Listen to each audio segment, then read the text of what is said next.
Et en fait, qu'est-ce qu'il nous dit Jésus?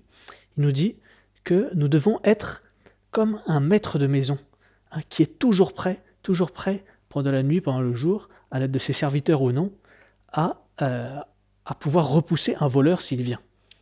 Il nous dit, la mort viendra comme un voleur. Et à ce moment-là, il faut qu'on soit prêt. Si on n'est pas prêt lorsque la mort arrivera, eh ben, il y aura beaucoup de pleurs et de grincements de dents. En tout cas pour ceux qui ne seront pas prêts. Et ça, c'est très important. Jésus nous dit d'être prêt pour la mort, par plein de paraboles.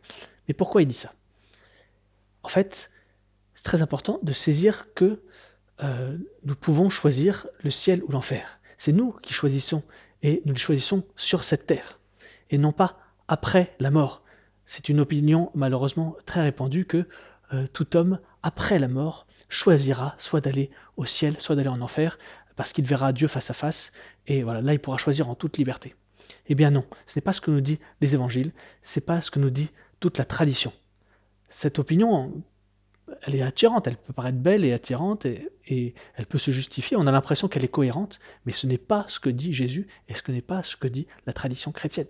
Jésus nous dit, par cette parabole du maître qui doit attendre le voleur, qu'il faut être toujours prêt, parce qu'il sera trop tard après la mort. Il y a aussi une autre parabole que Jésus dit avec les serviteurs. Il dit, les serviteurs, cette fois, qui attendent le maître de maison.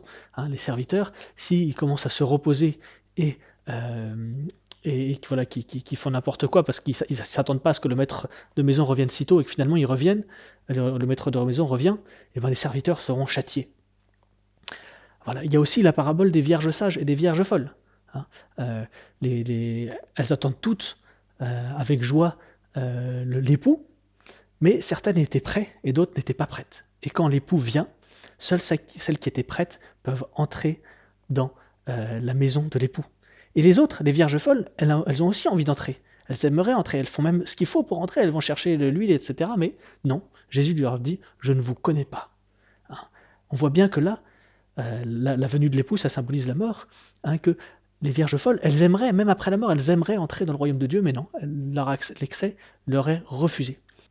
En fait, comme on l'a dit dans une autre vidéo, si au moment de la mort, on est déjà en état d'union avec Dieu, c'est-à-dire en état de grâce, eh ben, cette union à Dieu, elle continuera après la mort.